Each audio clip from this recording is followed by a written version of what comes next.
2.0 சொன்னீங்க, நான் சர்க்கார் 2.0 அப்படிங்கிற மாதிரியே ஒரு ஃபீல் இருக்கு.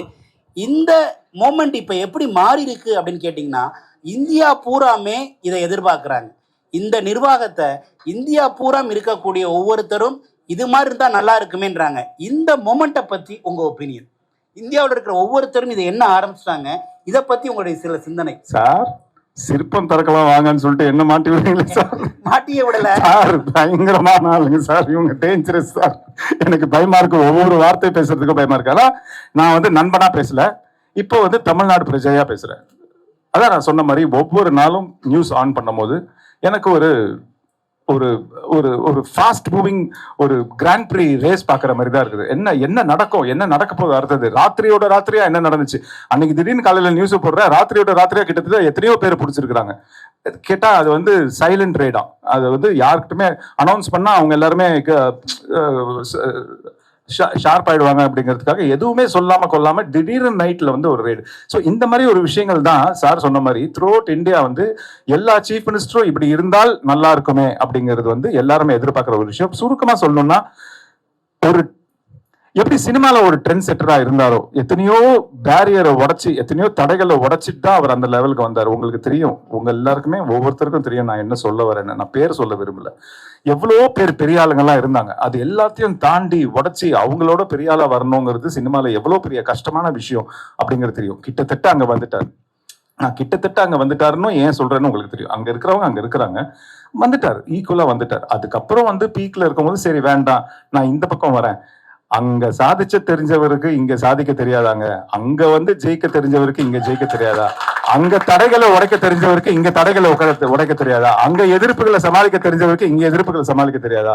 எல்லாம் ஒண்ணுதான். இங்க கொஞ்சம் அதிகமா இருக்கும், அதை சமாளிச்சு வருவாரு அப்படிங்கிற நம்பிக்கை ஒரு தமிழ்நாடு பிரஜையா, ஒரு ஒரு முதலமைச்சரின் நலம் விரும்பியா எனக்கு இருக்கு. அவருக்கு நான் ஓட்டு போட்டிருக்கிறேன்.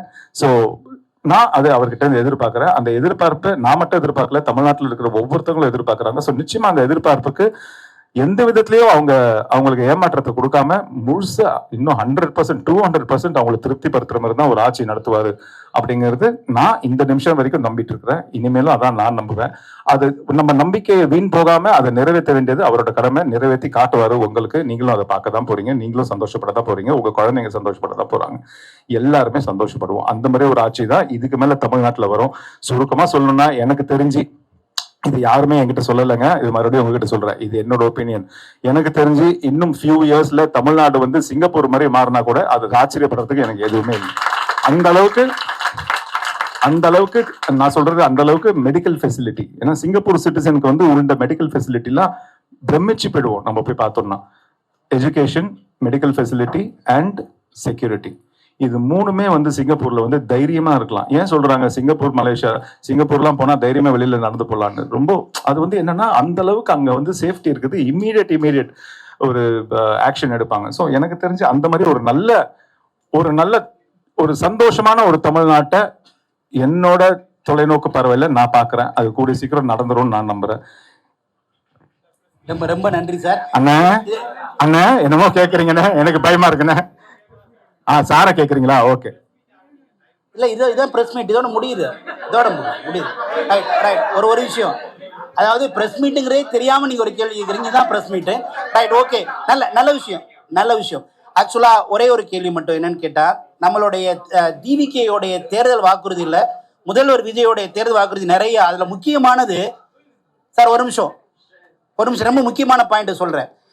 இந்த தேர்தல் வாக்குறுதி மட்டும் தமிழ்நாட்டில் நடந்துருச்சு அப்படின்னா தமிழ்நாடு ஒரு மிகப்பெரிய பொக்கிஷமான ஒரு மாநிலமா மாறுறது மட்டும் இல்லை, எல்லாருமே ஒவ்வொரு வீட்லையும் சந்தோஷப்படுவாங்க. அப்படிப்பட்ட ஒரு தேர்தல் வாக்குறுதி என்ன அப்படின்னு கேட்டா, தமிழ்நாட்டில் 5 லட்சம் பேருக்கு, இளைஞர்களுக்கு ஸ்கில்லை கொடுத்து 8th 10th வாட் எவர் என்ன படிச்சிருந்தாலும் சரி, அவங்களுக்கு 5 லட்சம் பேருக்கு ஸ்கில், வேலை வாய்ப்பு சம்பந்தப்பட்ட ஸ்கில்லை கொடுத்து 15,000 ரூபாய் மாத சம்பளம் கொடுக்கக்கூடிய ஒரு வாக்குறுதியை நம்ம தமிழக முதல்வர் ஏற்கனவே சொல்லியிருந்தாங்க.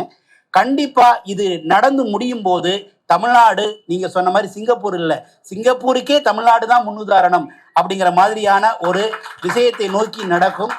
நாங்க அதுல ஸ்கில்லையே தான் எங்களுடைய லைஃப் பூராமே, எங்களுடைய சுவாசம் எல்லாமே ஸ்கில் தான் அப்படிங்கிறதுனால அந்த விஷயத்துல 5 லட்சம் பேரை ட்ரெயின் பண்ற விஷயத்துல, வேலை வாங்கி கொடுக்குற விஷயத்துல, மாசம் 15,000 ரூபாய் சேலரியா கொடுக்குற விஷயத்துல நாங்க இணைஞ்சு செயல்பட ரொம்ப ஆர்வமா இருக்கோம் அப்படிங்கிறத சஞ்சீவ் சார் மூலமா இதை சொல்லிக்கிறதுல நான் ரொம்ப பெருமைப்படுறேன். சஞ்சீவ் சார்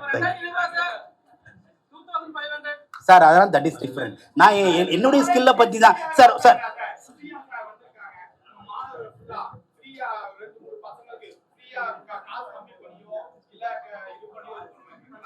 சார் நான் 100 பேருக்கு வருஷம் என்ன பண்றேன்னா ஃப்ரீயா எஜுகேஷன் கொடுத்துட்டு இருக்கேன். இல்லை ஒரு விஷயம். ரெண்டாவது, இவங்க போறாங்கல்ல கல்னரி ஒலிம்பிக்ல போயிருக்கிறது ஆரம்பிச்சு ட்ரைனிங்ல இருந்து எல்லாமே மேனேஜ்மெண்டோடைய செலவு. நீங்க சொன்னா கரெக்டா இருக்குன்னா உண்மை சார். இது டோட்டலி பசங்க 4 பேர் ஜெர்மனி போயிட்டு வந்தாங்க. ஜெர்மனி 4 பேர் ஜெர்மனி போயிட்டு வந்தாங்க. ஒருத்தருக்கு வந்து 2 லட்சம் 3 லட்சம் ஆச்சு. பட் எல்லா செலவும் சார்த்தை எடுத்துக்கினாரு. நம்ம போய் சொல்லலாம், எதிர்க்க பசங்க இருக்கிறாங்க, பசங்கள்ட்ட நீங்க கேட்கலாம். போயிட்டு வர செலவு வந்து எல்லாம் சேர்த்து 3 லட்சம் ஒரு ஸ்டூடெண்ட்டுக்கு. டோட்டல் இங்கே வந்து 11 lakhs கொடுத்தாங்க. இது போய் இல்லை உண்மை பசங்க இருக்கிறாங்க, பசங்கள்ட்ட கேட்டு பார்க்கலாம். இது மட்டும் இல்லைங்க, ஆக்சுவலி யாரெல்லாம் பொருளாதாரத்துல கஷ்டப்படுறாங்களோ அவங்க பணத்தால பாதிக்கப்படக்கூடாதுங்கிறதுனால நாங்க என்ன பண்றோம்னா படிக்கும் போதே பார்ட் டைம் ஜாப் கொடுக்குறோம். அதுல மாசம் 30,000 வரைக்கும் ஏர்ன் பண்றாங்க. இந்த வாய்ப்பு வேற யாருக்குமே கிடைக்காது. நாங்களும் சொல்றது இல்லை, இதெல்லாம் ஒரு பிரஸ் மீட் வச்சு சொல்றது இல்லை. நீங்க சொன்னீங்க இதுல யாருக்காவது ஃப்ரீயா கோர்ஸ் கொடுப்பீங்க. அது மட்டும் இல்லைங்க, அவங்களுக்கு என்ன தேவையோ எல்லாமே பார்த்துக்கிறோம். டிராவல்ல இருந்து ஆரம்பிச்சு, ஃபீஸ்ல இருந்து ஆரம்பிச்சு, கிட்டத்தட்ட வருஷத்துக்கு நான் எல்லாத்தையும் என்னன்னா 500 பேருக்கு மேல நாங்க என்ன பண்றோம்னா இந்த ஃபீஸுக்கான ஸ்காலர்ஷிப் கொடுத்துக்கிட்டு இருக்கோம். அதை வெளிப்படையா சொல்றது இல்லை, அவ்வளவுதான். அது பசங்க சொல்லுவாங்க. ஏன்னு கேட்டா பசங்க இன்னைக்கு ஆள போறான் தமிழன். உலகம் பூரா சென்னை சமுதாய ஸ்டூடெண்ட் பெரிய பொசிஷன்ல இருக்காங்க. அதுதான் எங்களுக்கு பெருமை. அப்படி வரும்போது அதை மட்டும்தான் நம்ம ப்ரொமோட் பண்றோம். தேங்க்யூ.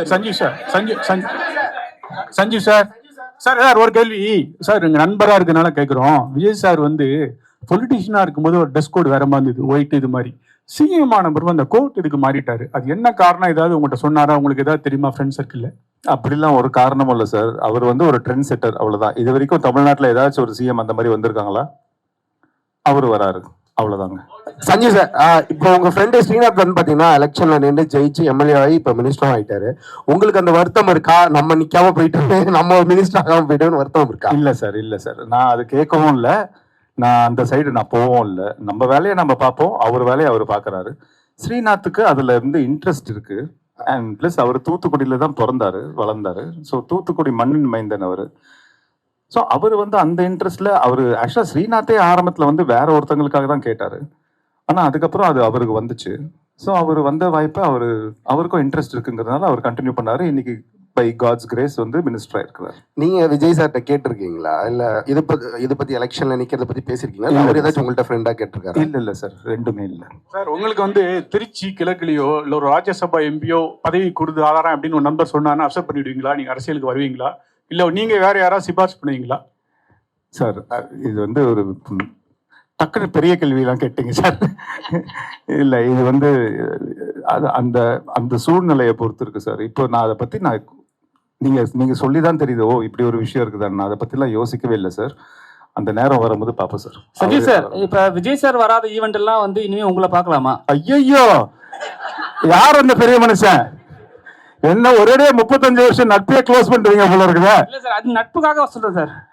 விஜய் சார் வராத ஈவெண்ட்டுக்கெல்லாம் வந்து ரீப்ளேஸ்மெண்ட் எல்லாம் நம்ம போக முடியாதுங்க. அவரு வேற. என்னன்னா என்ன கூப்பிட்டாங்கன்னா நான் போவேன் ஒரு ஈவெண்ட்டுக்கு. அது வந்து அவர் போகாத ஈவெண்ட்டுக்கு சரி இவரை கூப்பிடுங்க சார், பெரிய வார்த்தை சார், நட்பு க்ளோஸ் ஆயிடும் சார். சும்மா இருங்க. என்ன கூப்பிட்டாங்கன்னா எந்த ஃபங்க்ஷனா இருந்தாலும் நான் போவேன், அவ்வளவுதான். நன்றி. ஆனா ரொம்ப பொறுமையா இருந்திருக்கீங்க. ஏதாச்சும் லேட் ஆயிருந்தா ரொம்ப சாரிண்ணே. எல்லாருக்கும் சாரி சொல்லிக்கிறேன். ஒரு நிமிஷம் மட்டும். இந்த ஈவெண்ட்ல ஜெர்மனில இருந்து கலந்துக்கிட்டாங்க ஒரு சீஃப் கெஸ்ட், மலேசியால இருந்து கலந்துக்கிட்டாங்க. ஒரே ஒரு நிமிஷம் மட்டும் பேசுவாங்க, 1 minute மட்டும்.